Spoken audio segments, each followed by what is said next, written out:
नमस्कार. आजकाल लोकांना कमरेच्या मानेच्या वेदना पुष्कळ होत राहतात आणि त्याच्यासाठी लोकं पुन्हा पुन्हा टॅबलेट्स खातात किंवा फिजिओथेरपी कंटिन्यूअस करत राहतात.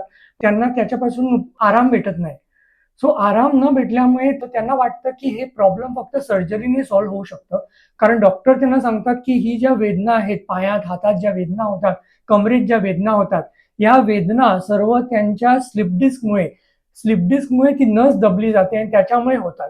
सो त्याला सर्जरीशिवाय पर्याय नाही असं लोकांच्या मनात एक गैरसमज निर्माण झालाय. पण आपल्याकडे हजारो अशा केसेस आहेत, ज्याला आपलं ॲक्युपंक्चर करून पूर्णपणे मुळातून ते उपचार केलेत आणि त्यांचं सर्व त्रास परमनंटली नाहीसे झालेत. आता तुम्ही एक केस बघू शकता, ज्याच्यात ती बाई एकदम म्हणजे त्रासलेली आहे. तिला अक्षरशः चालायला भेटत नाही.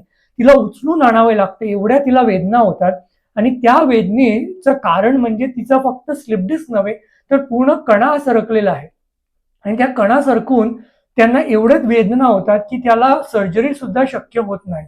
पण आपण फक्त ॲक्युपंक्चर करून सर्जरी न करता, काहीच मेडिसिन न यूज करता त्या बाईला आपण एकदम नॉर्मल केलंय आणि ती चालू शकते, फिरू शकते, घरचं सर्व काम करू शकते.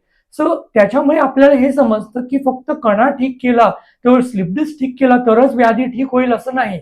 त्याचं कारण वेगळं असतं आणि ते शोधून काढून आपण ॲक्युपंक्चरद्वारे त्याला मुळातून रूट कॉज ट्रीटमेंट करून त्या वेदना नाहीशा करू शकतात आणि तुम्हाला एकदम नॉर्मल बनवू शकतात. तुम्ही लोकांपर्यंत जेवढं होत असेल तेवढं पोहोचवा. लोकांना समजू द्या, आपण त्रास भोगतोय. ज्या आपल्याला वेदना होतात त्या परमनंट नाही, की आपण या वेदनेतून मुक्त होऊ शकतो फक्त ॲक्युपंक्चरद्वारे आणि आपले हे सेंटर मुद्दाम तुमच्यासाठी खास पुणेकरांसाठी हे ट्रीटमेंट पुण्यामध्ये आपण उपलब्ध करून दिलंय. आपलं मूळ हॉस्पिटल गोव्यामध्ये आहे. इथे लोकांसाठी 10 दिवसासाठी आपण मुद्दाम येतो.